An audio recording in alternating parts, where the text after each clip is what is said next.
Tagduma sa usa ka pawn shop sa Lapu-Lapu City, ikihas kapulisan. Gumikan sa gingong pagdawat sa mga gipamrinda nga kinawat nga mga gadgets. Sobay kini sa follow-up nga gihimo ni adtong gihulagway nga notadong manglungkabay og panimay nga nalisto sa miaging semana.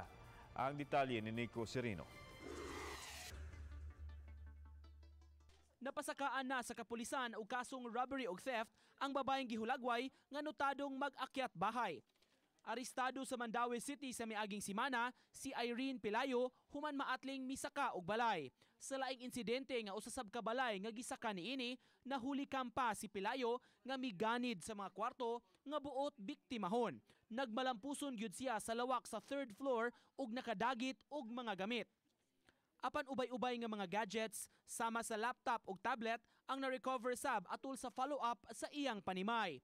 Ang uban gikataho nga naprenda na niini kay may nakita man nga usa ka resibo sa ahensya. Subay niini, naglaraw ang Mandaue Police nga ikiha ang tagduma sa pawn shop nga giprindahan sa pipila ka mga laptop.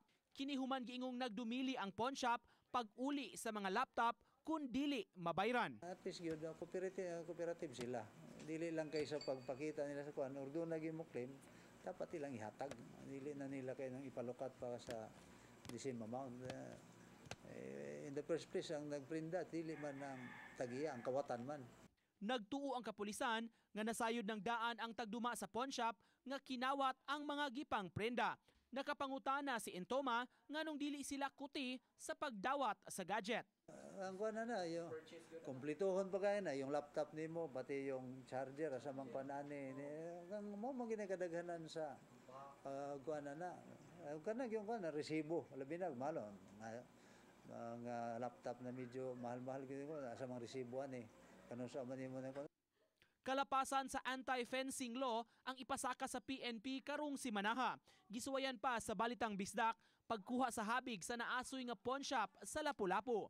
Sa komunikasyon namo sa usa sa nakawatan sa laptop, matud sa maestro nga si Reynan Batain, nakuha na niya pagbalik ang iyang laptop apan nakadesisyon gyud siya nga mubayad na lang gyud kay gamit kaayo ang gadget. 2,500 ang iyang nabayad, inay sa orihinal unta nga gipaningil nga 4,000. Dili hinon pawn shop ang giprindahan apan matud pa sa kilid-kilid lang. Uban ni Rod Prado, Nico Sereno, Balitang Bisdak.